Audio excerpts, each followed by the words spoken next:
So today it's time to service the Royal Enfield Himalayan. That's going to mean servicing the valves, but also changing the oil. It's best to do the valves first because that's going to be done with a cold engine. So we'll get on and do that.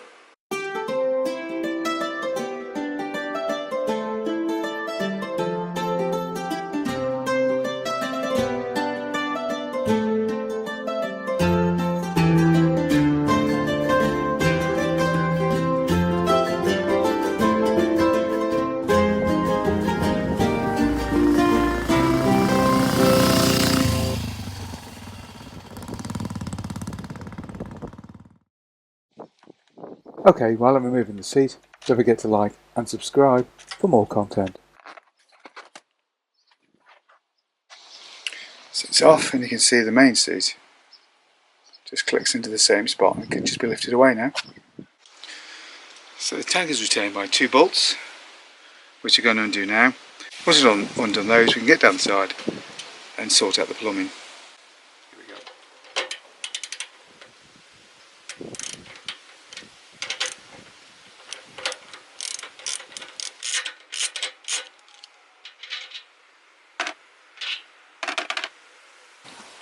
Here's the main fuel line. To remove that, there's two little switches, two little ones either side. You squeeze those tight. It should whittle up. So just kind of set in the cloth.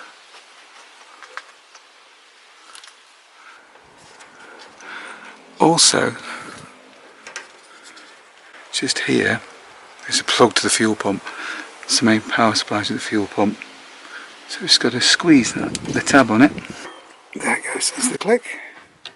Out she comes.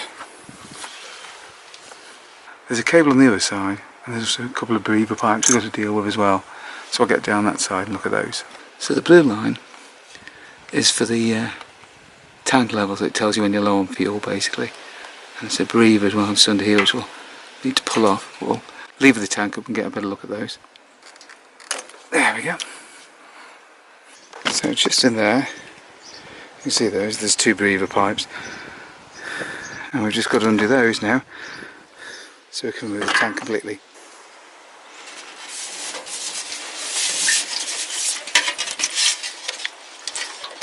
That's one. Into the clip. And then once you just pull off. There we go. And that's it. The tank removed. We've now got access to the two covers. That's the inlet. The exhaust obviously at the front. It's there. And we need 8mm sockets to get those off. This one's just in there. Let's move gently with this pipe aside. Get onto it. Ooh. A little bit tight, not too bad. Just loosen up a little bit. Fairly predictably on this side, there isn't enough room to get a socket in because of all the cables and stuff. So you have to use a spanner. There it goes.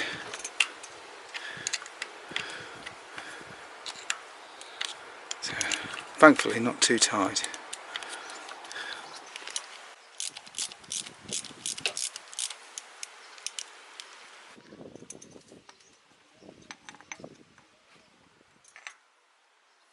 Now simply remove the cover and you'll find that it's got INT or inlet embossed on the inside, just so you don't mix them up. The exhaust side is much easier. There's a lot more access here, so a couple of 8mm fairly short sockets and you're away. This end, the cover's got EXT or exhaust embossed on the inside. Get the right way around, Dave. That's better. Now we're going to take the spark plug out, so there's no compression, let the engine easily turn over. Then go to the left hand side cover. It's two 5mm Allen bolts. Just use those to undo that cover with the big R embossed on it.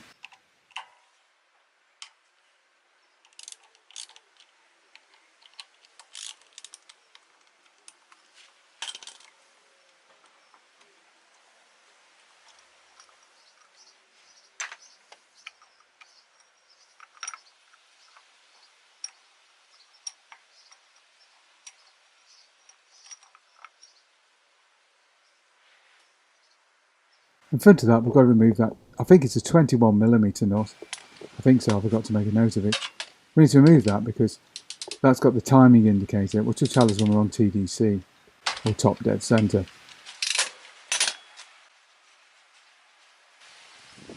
Now we're going to need a 19mm, fairly long socket. This is going to go on the bolt which is under the cover. And this bolt is what we use to rotate the engine. Now it's extremely important that we only rotate this in a clockwise direction. That's clockwise only. And we'll turn this until we can see the TDC line just lining up with the mark, which you can't see very well, I'm afraid, on the front ring there. Hope to get a glimpse of it in a second. Now, making sure that you're actually on the compression stroke, we can check the valve clearances. The inlet gap should be between 0.08 and 0.1mm. Now, most people don't have a 0.08, but they do have usually a 0.05. So, if the 0.05 is very slack and the 0.1 won't quite go in, that's about right. The exhaust obviously gets hotter and expands more.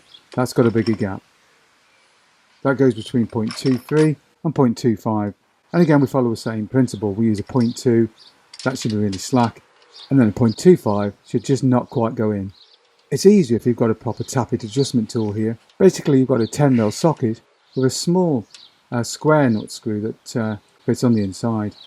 Undo the lock nut with the big socket. Turn the dial until you get the tappet gap just right, and then tighten up the nut, remembering to recheck once you've done that. Now you can buy a specific Royal Enfield one for this job, but that's really expensive. If you get a universal kit, you'll find that you should be able to mix and match and find parts that fit, and they're available online very cheaply. Just save yourself a tidy sum, and they'll work just as well too. Space is a bit tight by the inlet valve, so I had to use a 10mm spanner instead. I even had to cut this down a little bit just to gain a little bit extra room. But in the end, I managed to get it done. The exhaust valve, as you can no doubt see, is a lot more spacious, so it's a lot easier to get the job done here.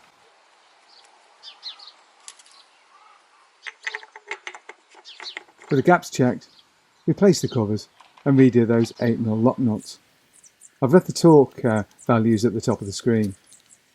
I tend to err on the side of caution with aluminium engines, as there's no fun in the stripped thread.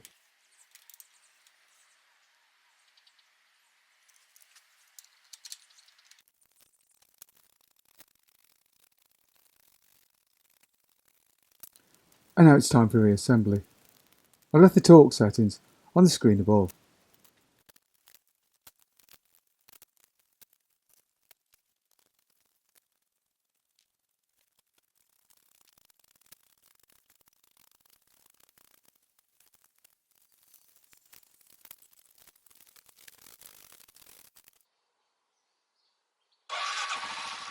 Now I'll just fire the engine up, and while I'm at it, I'll lube the chain as well.